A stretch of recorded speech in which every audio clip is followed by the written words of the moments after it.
Welcome to Ion Franchising, where you will learn the A to Z's of franchise. Hello, everyone, and welcome back to another fabulous episode of Ion Franchising. I am your host, Lance Graulich, and today we have just an amazing couple. This couple, not only active duty in the Navy, and yes, thank you for your service, Anthane and Amyra. So Anthane and Amyra just invested in a franchise. They're going to tell you their story of their family and how they really got to me. And Anthony's a podcast host. A lot to unpack, lot to talk about. And Amyra definitely thought I was crazy at one point. You'll probably hear about that as well. So welcome to the show, Anthane and Amyra Richie. Thank you for having us on the show. It's been a long time coming, and I appreciate you actually being the forceful backup during our process as we were trying to close on that franchise. So thank you so much, Lance. Thank you. Well, I very much appreciate that. And thank you guys. So, there's a lot of people that listen to the show, of course, that are interested in their own business, just like you were. And some people are quite apprehensive. How do they know what might be right for them and all that? So, we're going to cover that. So let's dive into that first. You came to me how? It was relating to podcasting, right? Yeah. So, and it was, I would say it's quite fortuitous that we met, because a little bit of that backstory why I was so encouraged to contact you after we met on my podcast, the Rich State of Mind podcast, was when I told my wife I wanted to do real estate investing. She said, I want to own a Dunkin' Donuts franchise. So I was like, hey, cool. I said, well, we don't have the net worth or the, liquid cash, but because we saw the requirements, and I was like, all right, well, let's build that up. So we could do that through real estate. So 3 years fast forward, we built some nice cash flow, some nice equity. And episode, I think in the 70s, I think you're like episode 70 something, I meet you and I see the opportunity. I'm like, hey, let's, my wife wanted to do franchising. Let's, I think that'd be great for my audience. And me and you just connected immediately. And I was like, I think I haven't said it on air. Like, I think we have to talk after this. Yep. So I think we scheduled something like very soon, either not that same night, that same week, for us to have our intro call.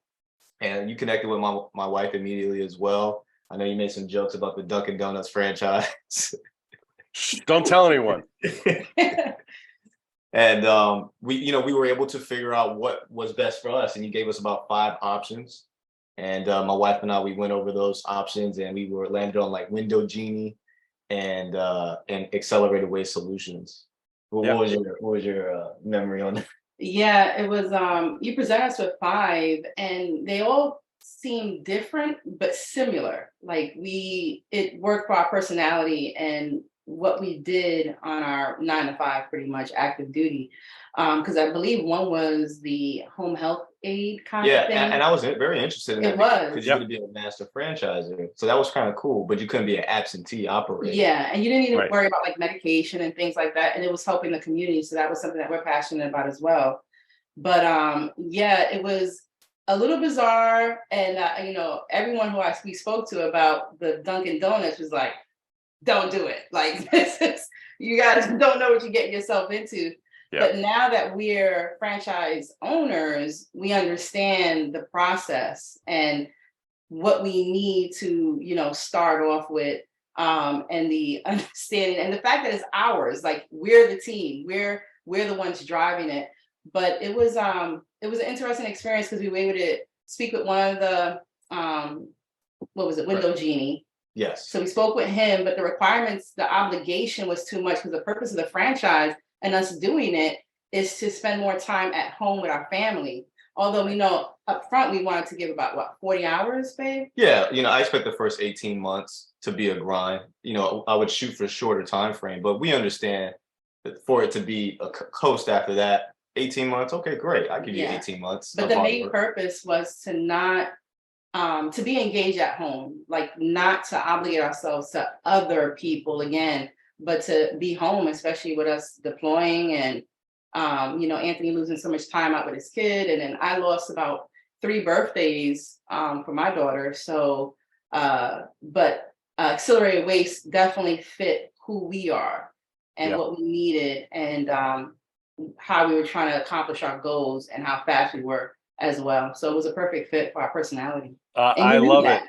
I love it. Like, it was interesting that you knew that this was going to be something that fit us. Yeah, that first interview that I have with people, I by no means am I perfect, but sometimes you get a little lucky the first time around and you nail it because, as you know, I represent a lot of brands, but you guys were pretty clear. I always feel that when people can be more open and more vulnerable and more real with me in the first call, the better the result. To really get into your heads to understand, what are you looking for? What are you not looking for? And to you guys, it was important that you weren't going to get sucked in to the day to day where you have to be there so many hours. And accelerated waste was obviously a great match for you. You guys hinted at the fact that in the process, you have an opportunity. Obviously, I get to introduce you to brands. I sort of shelter you from having to talk to 500 different brands. Nobody wants to be bothered with that. So you only speak to the people that you tell me that you want to speak to. And when you go through validation, besides the legal, you looked at the franchise disclosure document. Tell me about that. You got this giant document that looked like a mortgage, and you're like, what the heck is this? Oh, so yeah, I was, so I'm the reader on the phone or on the computer. Amyra's the reader, like she likes the physical. So I printed that out at work, front to back, for her to read. And so what she would do is she would leave notes on questions that she would have, either for me or for the franchise owners. And we would come back and have our meetups and ask these particular questions, and they were able to answer pretty much all our questions, despite being a fairly new franchise, which they're growing rapidly, actually. Yeah. But they have Amyra's hard to impress, and so Amyra was impressed at the end of the Zoom call because she felt like they had the organizational structure necessary in order for us to succeed. Because the one thing we can't stand is us not being able to move forward, not being able to progress, and being held back by something else or somebody else. Yep. So it's a great feeling to us when we say, okay, they're going to be able to keep up with our speed, because even right now we just started, and we're already bringing up different scenarios that they haven't done yet. So I'm like, hey, as long as you support, we're going to push with this, because we're trying to really bust the doors wide open, and they're right there with us on that. So I know when my wife is impressed and she feels safe and secure, it's a green check for me. Yeah. Yep. And it was a pretty big document, but it was in clear language. So it wasn't like, legalities and things like that. It was we were able to understand it. And I even think we even asked you a couple of questions about that document, and you were able to talk to it as well. So that made the process a lot easier, because Anthony trusted you, in return I trusted you. And so we had another sounding board to include, a lawyer to look over it as well. We were actually able to negotiate with our second territory on the terms on that. And things got a little creative down the road, because we actually ended up having the opportunity for our truck to be available as soon as we opened up, which for a lot of franchisees wasn't going to be available 3 to 6 months down the road. Yeah. So that was kind of audible. Yeah, no, that's awesome. I'm glad you brought that up. Talk about that. I mean, obviously that was due to supply chain issues, right? Yes. Yeah, absolutely. So a lot of franchisees, they started off and only were able to do half of the actual franchise, what it can actually provide, which was the valet trash services. And then they had to wait 3 to 6 months before they could start the junk shot, or the bulk trash removal with the dump truck. And so, Sherrod presented to us like, hey, I got this truck. It has to get bought now, though. So I need $25,000 now. So or you'll miss out. So, we talked to the bank, was like, hey, let's use our cash injection for the truck instead of, for the to pay the actual franchise. And then we'll pay, everybody will get paid after closing, but we can't miss this opportunity for the truck. Right. So that was a huge deal. We had to pay extra for it too, because it's like a brand new, I think it's a 2023 truck, but fine, 0 miles, It's going to meet everything, all the specs that we needed, and it's actually getting wrapped right now as we speak. So definitely, it was that process was from April all the way to September or October, and just doing all the paperwork. It is a grueling process, but I think it was great that you provided us the opportunity of the SBA loan being available to us to get into the franchise, because I don't see how else we would have been able to just put down 150 grand and say, let's just get started. So it allowed us to put down, 10% and then be able to still have some liquid cash for other things.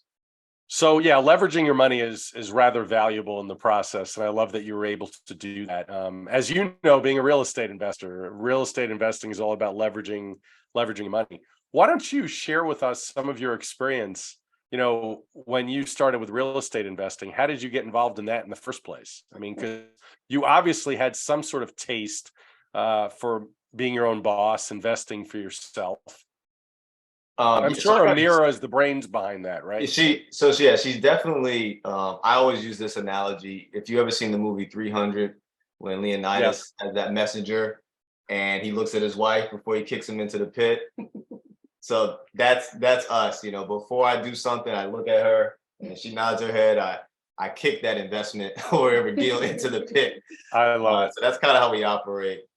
And real quick, Anthony's not going to admit, but he will work day and night and peel apart any podcast, a book, anything, YouTube University, in order to understand whatever it is that he wants to do.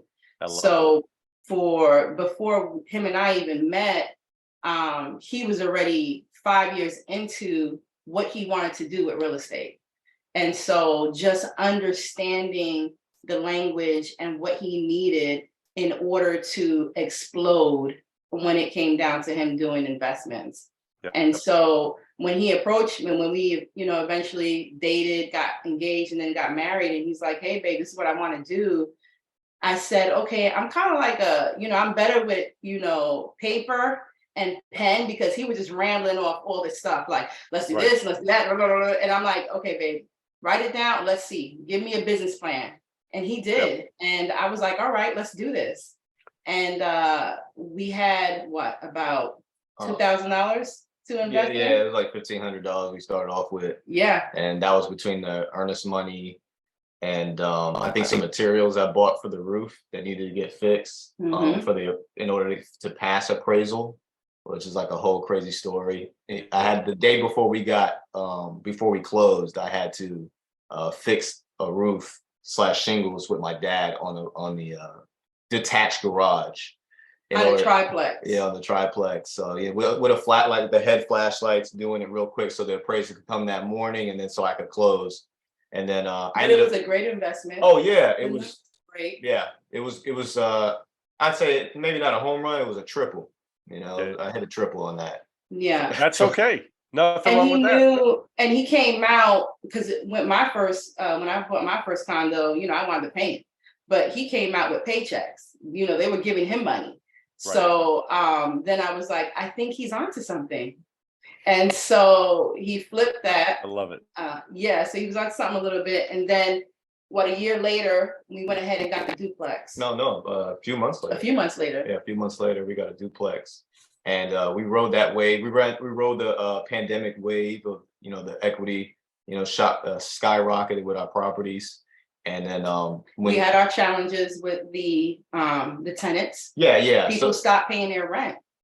Yeah, so you know what? I'm glad you brought that up, because one thing I think that the pandemic prepared us for was problem solving when it comes to business and how to still be in the green financially despite having challenges. So that when it comes to this franchise we're doing now, we're not gurus on trash, but we can problem solve. We can say, all right. Well, how do we get to the yes when it comes to being at the hands of maybe our consumers? And I think that was perfect training for us. Oh, definitely. To prepare us for now. So I think that was a great experience. And I proved like, hey, we could do this even through a recession, right? Because I think that was real estate's version, I would say, of a recession. Not the prices of homes going down, but the ability to cash flow. Yes.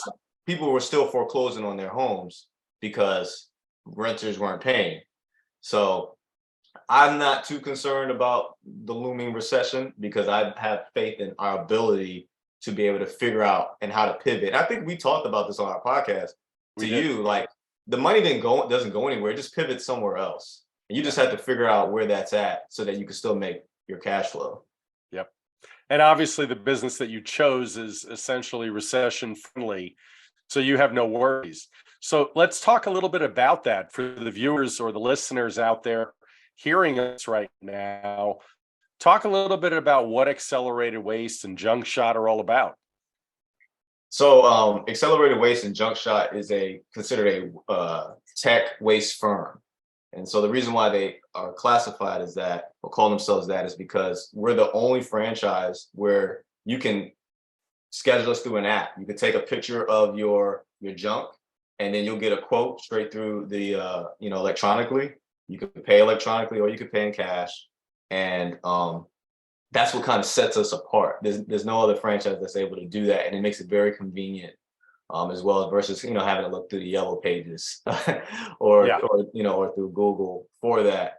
We also do both. We do bulk trash removal and valet trash. There's no other franchise that provides both services. So what the convenient thing is, we're already servicing apartment complexes.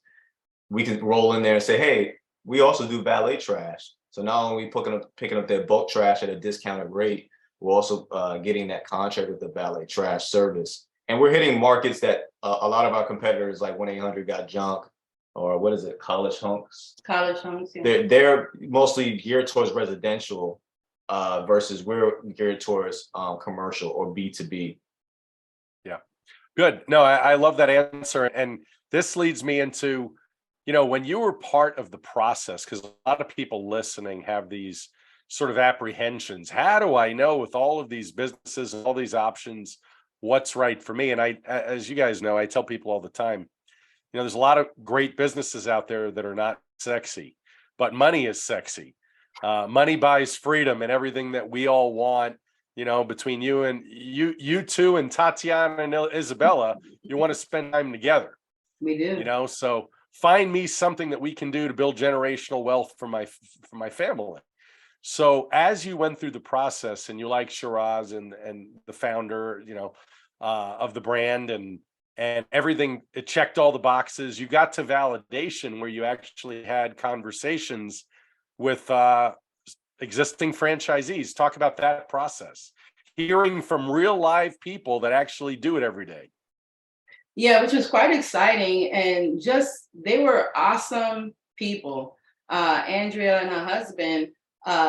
So when Fred and Sherrod told us that right up the road in Richmond, which is about an hour? Hour and 30 minutes. Hour and 30 minutes away. We took it for granted. We took that information, we ran with it so that we can get ahead and meet up with them and see what this was about. Like real time. I was concerned about what trash looked like. We didn't know much about it, but we know people accumulate trash. So everybody's got it. Yeah, everyone has trash. And they don't want it. Everybody got junk. And so I wanted to know, what is that? Like, what are you doing? Is it profitable? Is the business easy to work? And so Andrea and her husband, her past career was a dental tech. She was just like, listen, I was nervous. I was scared. I didn't really know how to approach people, but they said she dominated the market out there as well. And they gave us quite a bunch of insight on just how to go about with, getting the contracts and talking to the people and just getting out there and getting out your comfort zone. And, she spoke highly about the training that you get with the franchisee owners for about a week out in Tampa, Florida, and how personable they were and how they walk them through the process.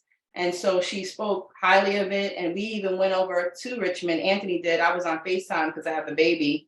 And he was able to see what their storage unit looked like, the truck, and their day-to-day processes. And it was feasible. And we were capable of doing this, both being active duty military, having 3 kids, and still going out there knowing, hey, we can still manage our day job and still manage this franchise.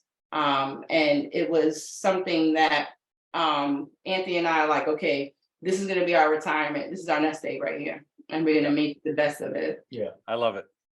I love how you really, between you and Anthony so far today, we've really painted a picture on how you guys went from zero, not having an idea of any of these brands. I start presenting them. You start picking a few brands that are interesting to you. And, you dive into the process with Accelerated Waste and you start really seeing yourself in this brand.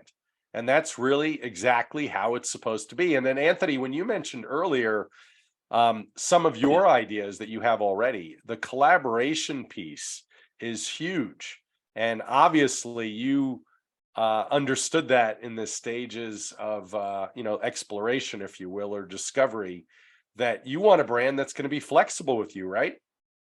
Yeah, absolutely. That was the goal, especially as long as I'm still active duty.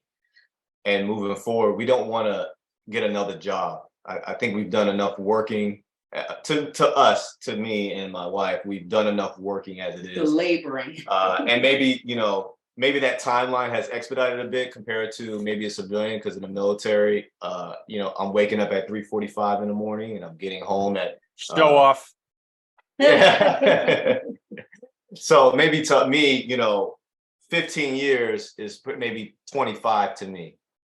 And so my wife and I had a conversation early this year on pretty much what was my goals for the rest of the year. I had the opportunity to apply to do a higher paying job in the military, but it was going to be more responsibility and probably uproot us out of this area. So she asked me the question. She said, are you doing it for you or are you doing it for the family? So, because if you say you're doing it for the family for financial gain, that's not necessarily the case, because you've shown me through real estate and any other sources of income that you've been able to provide, that you can provide us a better lifestyle through other ways and other means that won't take you away. So I told her, give me the weekend. So for about 4 days, I thought about it and I said, you're right. I would be doing it just for my own glory. And that's not worth missing out on some key points, moments in our kids' lives. And so now I've been trying to find things that we'll build up together, and then we'll put people in place to where we can have some flexibility to be able to do something else. So not very interested in creating another job, but I don't mind doing a sprint, right? For, like I said, for 18 months, and then we could kind of move on and do something else, or, manage whatever's working pretty profitable and make up from some lost time over the last 20 years for my wife and 13 years for myself. Yeah. And literally clean up the city. Literally, you want to clean up with the new business. Yeah. Yeah. So what is the strategy? Amyra, you're going to retire in March or so? Is that June next year? Oh, it's June. Okay. Got it. Yeah. So you got to be excited. I am. I'm super excited. Gave 20 years of my life. Wonderful time in the military. Definitely nothing to say like this was probably one of the best opportunities and choices that I've made in my life. That signing up, joining the military, dedicating my service to it, raising my daughter in a military environment, and having that sense of security.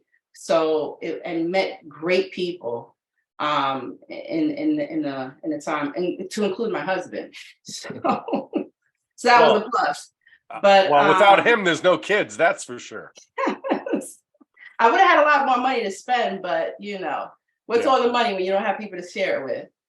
But it's a great experience, but it is time to hang the uniform up and do something that we're passionate about, something that we can actually say it's our own, pass it down to our children, expand on it, because Fred and Sherrod are really open-minded to adding and adjusting and what have you within reason. And I'm just excited to have our freedom and our flexibility to be parents and to just enjoy each other as Yeah. a couple, and travel and do things like that Yeah. together as a family. Because Anthony and I was able to travel together, but as a family collective to go to Paris or wherever we want to go. Tokyo is our actual family trip that we're trying to officially go to for our daughter's graduation. But just to do that, but the 20 years has been definitely awesome. That's awesome. So so now that you got a franchise, we were, the fact that you're both veterans is amazing, and franchising and veterans go hand in hand. I think we talked about the statistic.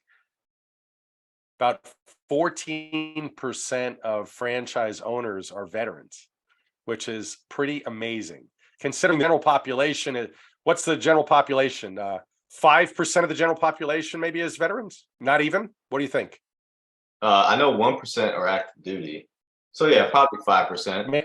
Maybe not even 5%, but 14% are franchise owners. Pretty incredible. And you got a discount because of it. Yes, we did. Yeah, thanks for mentioning that. We did. Yeah. It was a good discount. Great discount. Well, no, that's awesome. So tell us what's next? What's the strategy? Anthony, you're working the business full-time, grinding it, going through training in December. Is that the plan?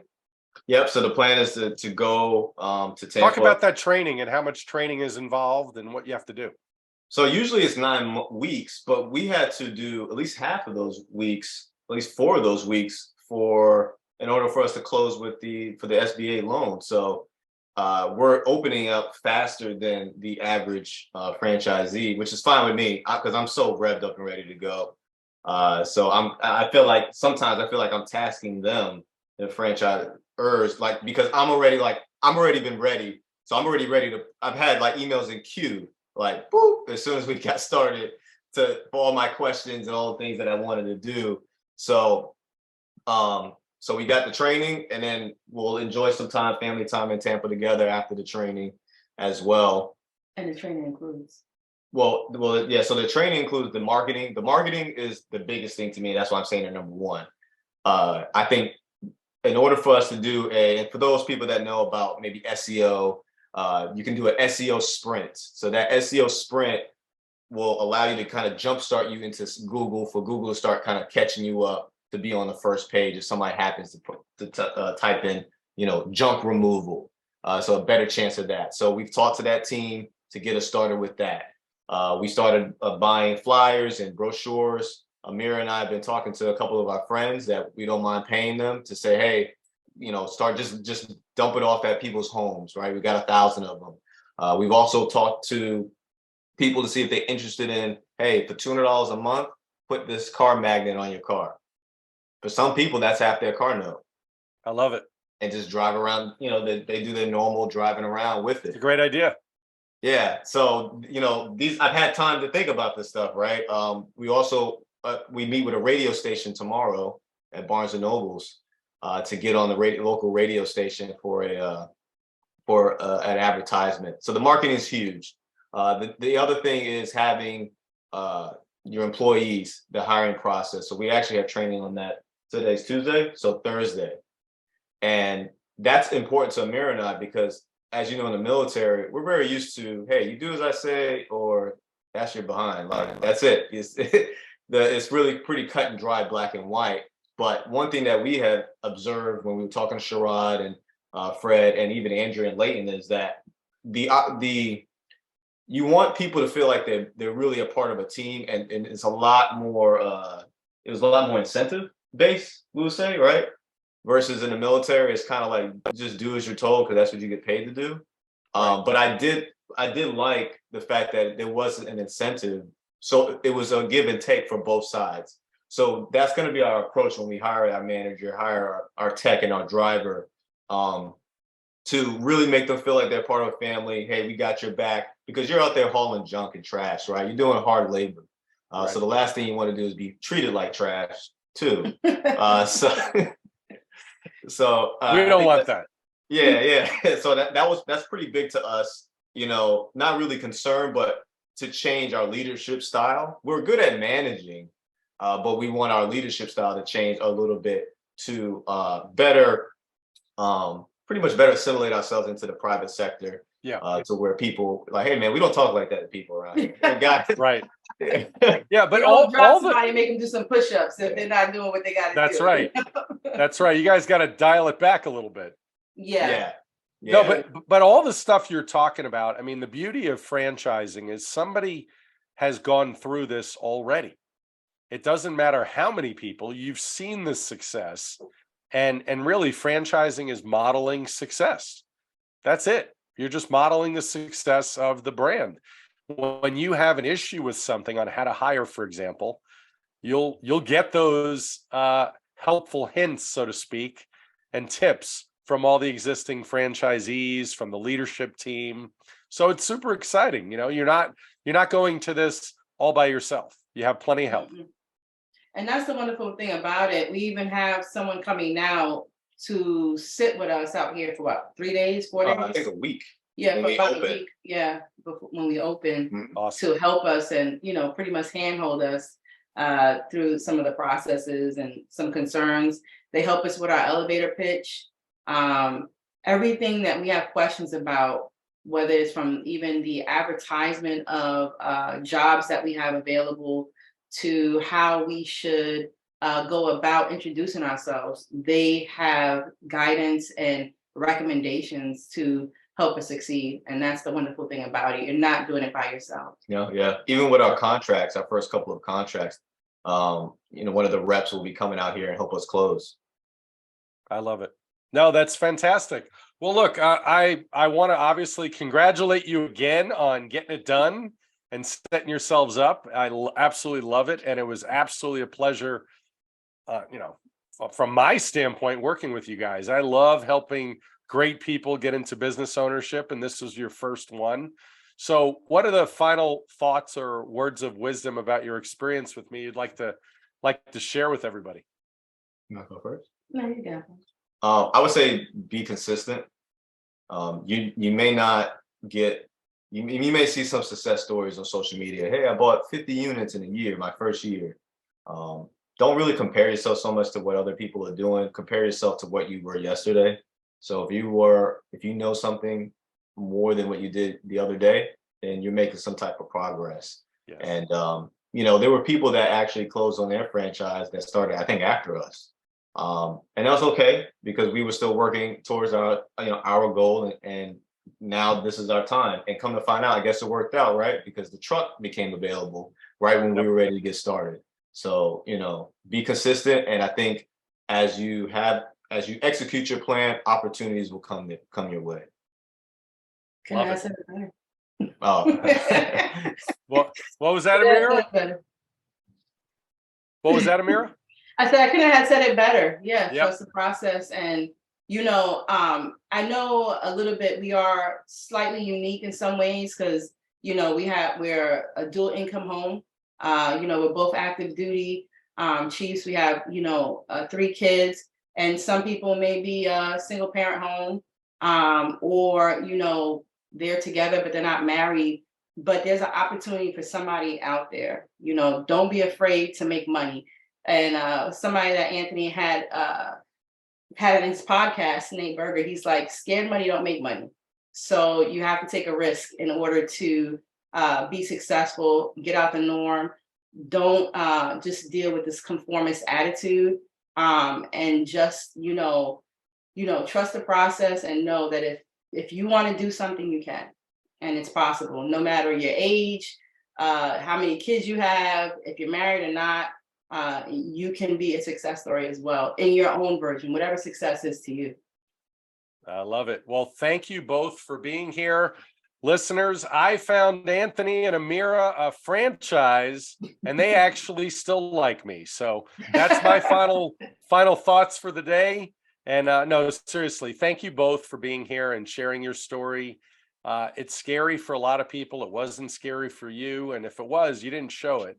So I appreciate getting to work with you, and we'll be talking often anyway. I'll be there to support you forever and ever. So thanks again for being here. Thank you. Thank you very much for listening today. Please like, follow, and subscribe. This is Lance Graulich. Until next time.